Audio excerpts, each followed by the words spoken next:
Hi everyone, it's been some time since we did a podcast on the public holiday matrix, so we thought it'd be a good idea to do another podcast for members, and in particular for members who are new and might not be so familiar with the matrix. Hi everyone, and welcome. So we'll start off. Yvonne, can you explain a bit about the VHIA Public Holiday Bulletin? Sure. On the 31st of October, we sent out Bulletin 2955 outlining the 2023 and 2024 Christmas and New Year public holidays. The bulletin can be found on Viva Engage and on the VHIA website. And what does the bulletin outline exactly? The bulletin outlines the public holiday payments for the following public holidays: Christmas Day, Boxing Day, New Year's Day, Australia Day, and Labor Day. And within that bulletin, there is a link to the public holiday matrix. And what does the matrix outline? The matrix is a spreadsheet which outlines the common public holiday payment scenarios and the relevant clause numbers within each individual agreement. There is quite a bit of information in the matrix. I know personally when I've looked at the document, I've been a bit overwhelmed. Do you have any tips or tricks to make it more user-friendly? Yes, as I've mentioned in previous podcasts, I like to print it in colour and on A3 paper, so it kind of looks like this. And I also, that way it's actually easier to read, but what I do is when you go to print it, you can go to select custom scaling options and adjust it to 80%, and then it prints to sort of be something like this size, which is much more user-friendly and easier to read because there is a lot of information on this document. Very nice. What does the matrix try to capture? Basically, the matrix outlines two scenarios for each of the agreements. These are rostered to work for full-time, part-time and casual staff, and also not rostered to work, including staff who are rostered to work but are given the day off on a public holiday. Perfect. And can you talk a bit more about the individual scenarios and how they apply to each of the agreements? Sure. There are two payment calculations for working on a public holiday. So that is, depending on the agreement, employers can either receive double time and a half or double time only.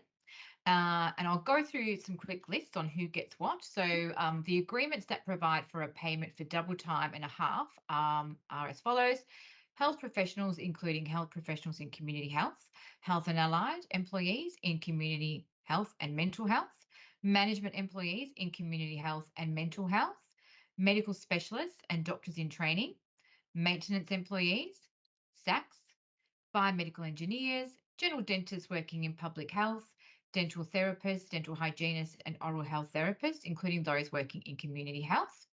And the agreements that provide for a payment of double time are as follows: general nurses and midwives, mental health nurses and PSOs, health professionals in mental health, medical scientists, pharmacists, psychologists, dietitians, including those in community health.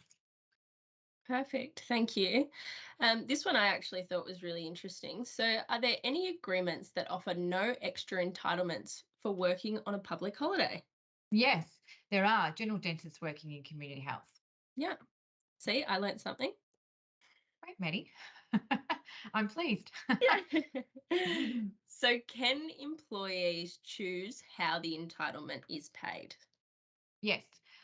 So definitely some agreements offer a choice as to how each payment is made. Example, health professionals get 1 day's ordinary pay, and then they can elect to have either 1.5 days pay or 1.5 days as time in lieu or 1.5 days added to their annual leave. So you'll need to refer to the matrix for more detail there. Perfect. Do casuals receive any extra benefit for working on a public holiday? Yes, some agreements offer the same rate of pay as for working a weekend, and some offer double time. So, for example, 175% is payable for health and other employees, including mental health, and management employees, including community health and mental health, which is the same rate as your weekend. And then we've got the bunch that get double time and a half, and that is 1.25 times 2, and that is for general nurses and midwives, mental health nurses and PSOs, medical scientists, pharmacists, psychologists, dietitians, including community health. Then we have Health and allied employees who work in community health only, they get a rate of 245%. And also health professionals, including community health, they get 275%.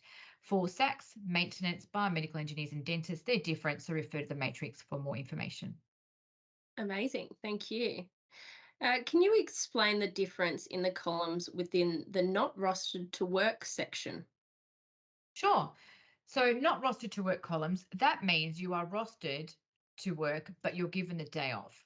So firstly, there is the third and fifth column in the matrix, which is for full and part-time employees who work weekdays and are given the day off by the employer. This means that you are rostered to work, but as it is a public holiday, you are not required to attend work. So you are given the day off by the employer and paid 1 day's pay. This applies to all the agreements, and this entitlement comes from the National Employment Standards, Section 116. All other full-time employees who are not rostered to work on a public holiday. So this is the other scenario. This is where all other full-time employees who are not rostered to work. This means that you are full-time, you do not work Monday to Friday, and you can work across the 7 days. So you are not rostered to work on the public holiday. You will get, if you're under health professionals, including health professionals in community health, health and allied employees, including community health and mental health, and management employees, you will get 1.5 days pay. The following list only get 1 day's pay, and that is for general nurses and midwives, mental health nurses and PSOs, health professionals in mental health, medical specialists and doctors in training, management employees, including community health and mental health, biomedical engineers, medical scientists, pharmacists, psychologists, dietitians, including community health. SACs, dentists, maintenance, etc., are different, so please refer to the matrix for more information. And lastly, all other part-time employees who are not rostered to work on a public holiday. So all other part-time employees who are not rostered to work on a public holiday, this means that you are part-time, you work across the 7 days, and we're not rostered to work on the public holiday during that fortnight. The payment for this column generally falls into two categories. You either receive a pro rata payment for the day, or an employee has to work 50% or more of that day that the public holiday fell over the last 6 months. So in terms of the pro rata payment, can you discuss that payment in more detail? Sure.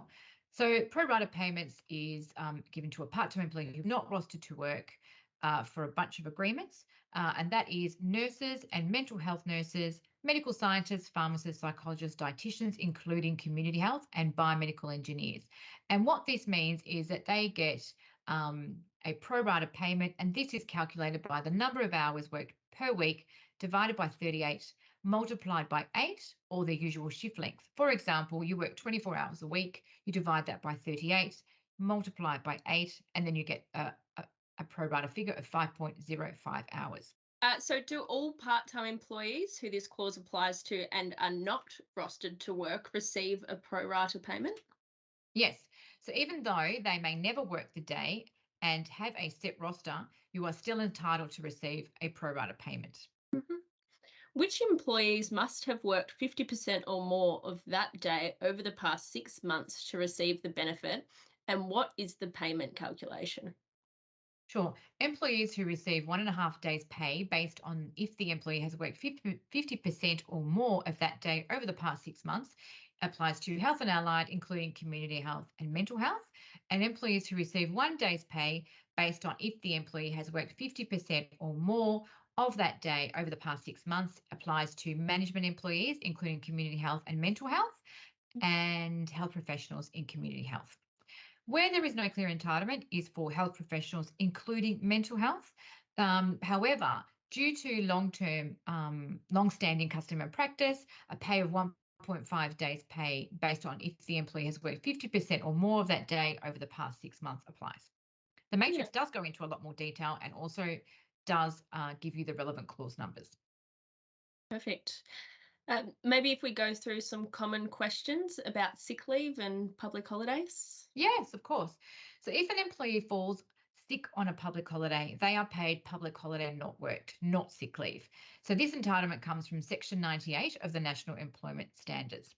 Where the agreement provides for a rostered day off benefit, including the pro rata payment, the employee is entitled to be paid the relevant rostered off benefit during that period of personal leave. Perfect. And what about common questions about annual leave and public holidays? Sure. If a public holiday falls on a day the employee was rostered but has taken annual leave, they are paid public holiday not worked for the day.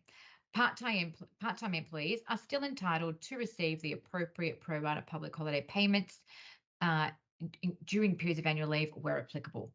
Annual leave should not negate any of the public holiday rostered off benefits.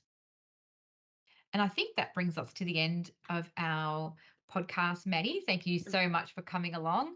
I hope that's been useful to everyone. But if there are any further queries relating to public holidays, please do not hesitate to contact the query team. You can email us at query@vhia.com.au or even post a query on Viva Engage.